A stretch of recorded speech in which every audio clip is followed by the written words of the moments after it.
Мојот син е 43 дена у затвор. Наместен е од страна на полицијата и на адвокатот. Невине се работи за украден телефон, кој син ми го купува 500 денари. Дечкото што го продава телефонот, извршено е разбојништво, син ми го наместуваат 5 години затвор. Со психичка болест 8 години го лекувам психички и значи таму сега боледува под лекарства е. Кажува дека ни доктор го приба таму, ни ништо. Значи болен е син ми. 43 дена е у затвор. За телефон купен 500 денари. А човекот што го продавал телефонот извршил разбојништво. Он е на слобода, син ми е 5 години пресуда. Ете тоа можам да ви го кажам. И ќе одам до крај. Барав прием кај премиерот, ми одговори на писмено дека не е у надлежност да се меша у судството. Барав до председателот, до совет на адвокати, до сегде бев одбиена. Значи сегде бев одбиена. Син ми значи боледува таму, 8 години го лекувам и значи здравјето му е нарушено. Значи тешко е болен. И сегде ќе одам и сегде ќе пробијам за да го извадам син ми од затвор. Ако е виновен, стојам позади тоа дека си одлежи казната.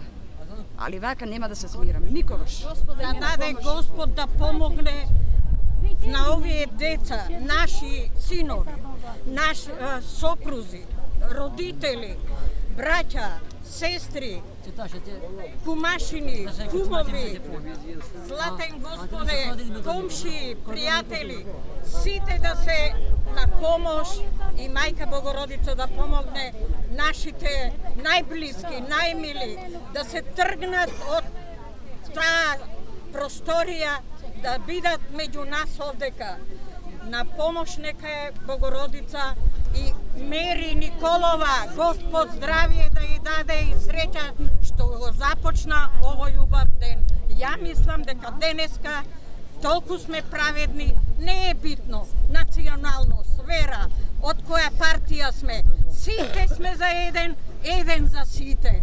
Да мил Господе помогни на оваа раја да се ослободи и нашите солзи да прекинат, да прекине зборот на внучето мое.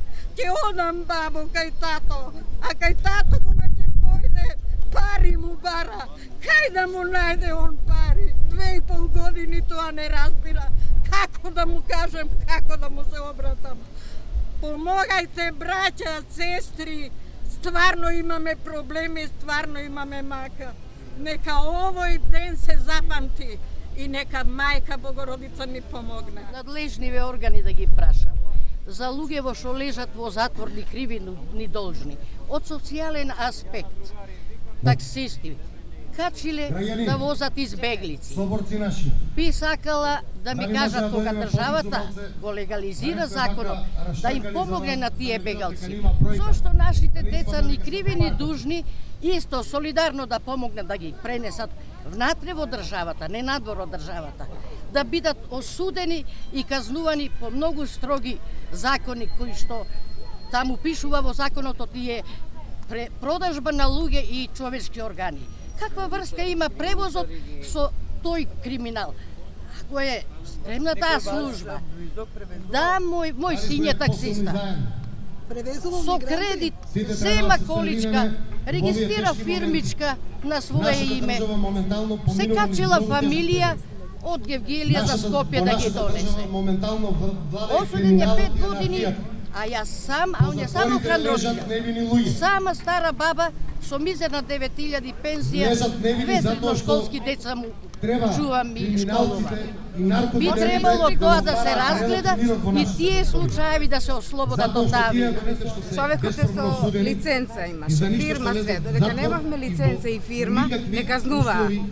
Заправо качил фактички тоа е хуманитарно дело. Качил мигранти, го судија 5 години, затворија 2 фамилии. Ја немам кај да живеам, отидов кај татко ми. Сега социјално живеам од 2000 денари.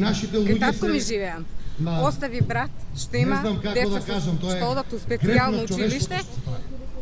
Што може ако куќа да запалат, не се способни сами да живеат. Он беше негов старател.